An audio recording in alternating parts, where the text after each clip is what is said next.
अस्सलाम वालेकुम। आज मैं बनाने जा रही हूँ फ्राइड फ़िश, और ये राहू मछली है जिसको मैंने सिरका और नमक लगा के धो लिया है। और इसकी स्मेल जो है वो, जिन लोग कहते हैं स्मेल आती है, वैसे तो होती नहीं है, वो ख़त्म हो जाती है।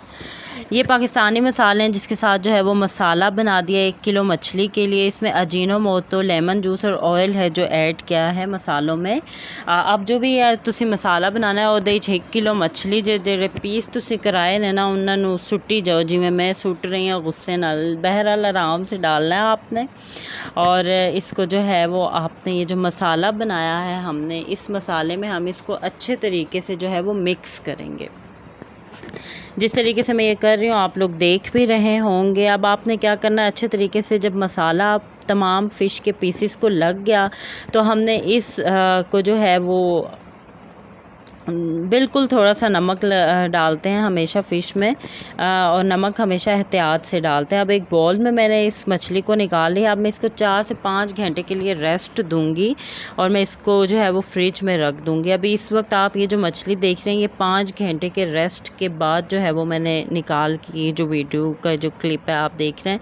अब मैं क्या करूँगी कि ये इसलिए रख दिया था मैंने कि अच्छे तरीके से टेंडर हो जाए, अंदर तक जूसी और क्रिस्पी होगी, अंदर से नरम होगी, बाहर से क्रिस्पी होगी। अब ये मैंने जो है वो डीप फ्राइंग के लिए ऑयल जो है वो मैंने कढ़ाई में डाल दिया है। ये बात याद रखें कि जब भी डीप फ्राइंग करनी है उसके लिए ऑयल हमेशा स्लो फ्लेम पे आपने गरम करना है, ताकि जब वो हम कोई भी उसमें डीप फ्राइंग के लिए आइटम डालें तो वो फ़ौरन से ऊपर से कलर आके पक ना जाए। इस वक्त मैंने थर्मामीटर अपने पास रखा था जिसके ज़रिए से मैं ऑयल का टेम्परेचर देख रही थी, क्योंकि मुझे 150 सेल्सियस टेम्परेचर चाहिए था डीप फ्राइंग के लिए, जो है वो आइडियल और यही टेम्परेचर होता है। वैसे रेस्टोरेंट्स में हमारे पास जो है वो डीप फ्रायर होते हैं जिसमें ऑटोमेटिकली हमें सामने शो हो रहा होता है। इसमें थोड़ा सा मुझे टाइम लग गया था, तो लेकिन मैंने कहा कि मैं आपको ये दिखाऊंगी कि आप लोग देख लें कि जैसे जैसे ऑयल का टेम्परेचर बढ़ रहा है उस लिहाज से जो है वो ये मुझे दिखा भी रहा है। हुन इस वेले वेखो ना, मैं खुश हो गई समय क्या कि वाओ फ़ौरन 150 हो गया, लेकिन इन्हें मेरे नाल खेड़ना शुरू कर दिता है। 149.5 हो, फिर 149 हुआ, और फिर बहरहाल जो है वो मैं इसका वेट करती रह गई। मैंने कहा कब होगा 150, और फिर जो है वो एक वक्त ये आ ही गया, जो कि अब आप लोग ख़ुद भी देख लेंगे कि 150 हो गया। और फिर मैंने थोड़ा सा इसको देखा, मैंने कहा कहीं दोबारा ना ये धोखा ना दे दे। अब आपने क्या करना है कि वही जो मैरिनेटेड फ़िश को 5 घंटे हुए थे उसके खुले बर्तन में डाल के उसको अच्छे तरीके से फ्रायर में डालने से पहले जो है वो आपने मिक्स कर लेना है। उन्हें आवाज़ सुनी जाओ ना, देखो ये है 150 सेंटीग्रेड पे जो ऑयल गर्म हुआ हुआ डीप फ्राइंग के लिए आइडियल। देखी जाओ, हिकी वाले सारे पीस नहीं पा देने, 6 से 7 पीस आपने एक दफ़ा में डाल देने हैं। मछली को जो फ्राई करने का टाइम है बेसिकली वो 10 से 12 मिनट होता है डीप फ्राइंग में।